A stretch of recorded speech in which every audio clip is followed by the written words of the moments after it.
রব্বুল আলামিন বলেন, এই অবস্থায় তোমার মা বাবা বৃদ্ধ বৃদ্ধা হয়ে গেছে, তোমার হাত দুটিকে তোমার মা বাবার খেদমতের জন্য বিছিয়ে দাও। তোমার মা বাবা বৃদ্ধ হয়ে গেছে, তোমাকে হতে পারে তার ঘাড়ে হাত দিয়ে রাস্তায় নিয়ে যেতে হতে পারে, ডাক্তারের কাছে নিয়ে যেতে হতে পারে, আবার কোনো সময় তোমার মা বাবাকে কোলে করে নিয়ে হাসপাতালের বেডে নিয়ে যেতে হতে পারে, আবার হাসপাতালের বেড থেকে তোমার মাকে তোমার বাবাকে তোমার বাড়িতে নিয়ে আসতে হতে পারে।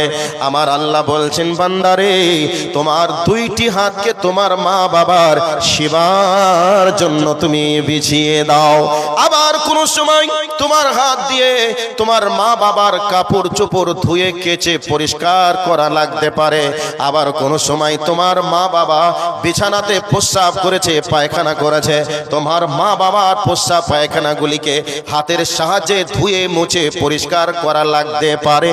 আমার আল্লাহ বলেন, তোমার মা বাবার সেবার জন্য তোমার হাত দুটোকে বিছিয়ে দাও।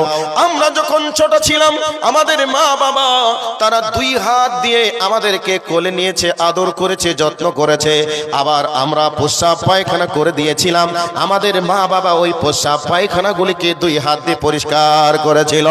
আমার রব বলেন, হে আমার বান্দারা, তোমার মা বাবা বৃদ্ধ বৃদ্ধা হয়ে গেছে, এখন তোমার মা বাবার সেবার জন্য তোমার হাত দুটোকে প্রশস্ত করে দিবে।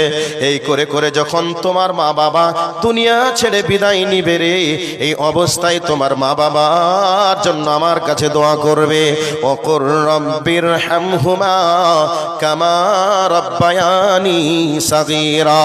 আল্লাহকে বলবে, হে আমার রব, আমাকে শৈশবে আমার মা বাবা যেমনি ভাবে আমাকে স্নেহের কোলে, মায়ার কোলে, আদরের কোলে যত্ন করে আমাকে লালন পালন করে বড় করেছে রে মাবুদ, সেই রকম ভাবে আমার মা বাবাকে তুমি তোমার রহমতের কোলে লালন পালন করিও। আমার রব শিখিয়ে দিলেন তোমার মা বাবার জন্য কেমন করে দোয়া করা লাগবে। ভাইয়া,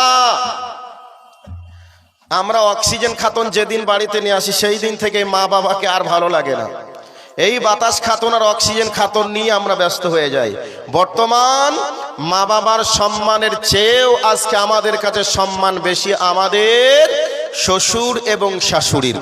কথাটা ঠিক বললাম না ভুল বললাম ভাই? যারা বৃদ্ধ মানুষ আছেন তারা মনে মনে করছেন যে বাপ, তুই এতদিন পর একটা ভালো কথা বলেছিস রে। আর যারা যুবক আছেন, বাবা মায়ের অত্যাচারে যারা জর্জরিত, তারা বলছে, শালা তো টপিকটা চেঞ্জ কর তাড়াতাড়ি।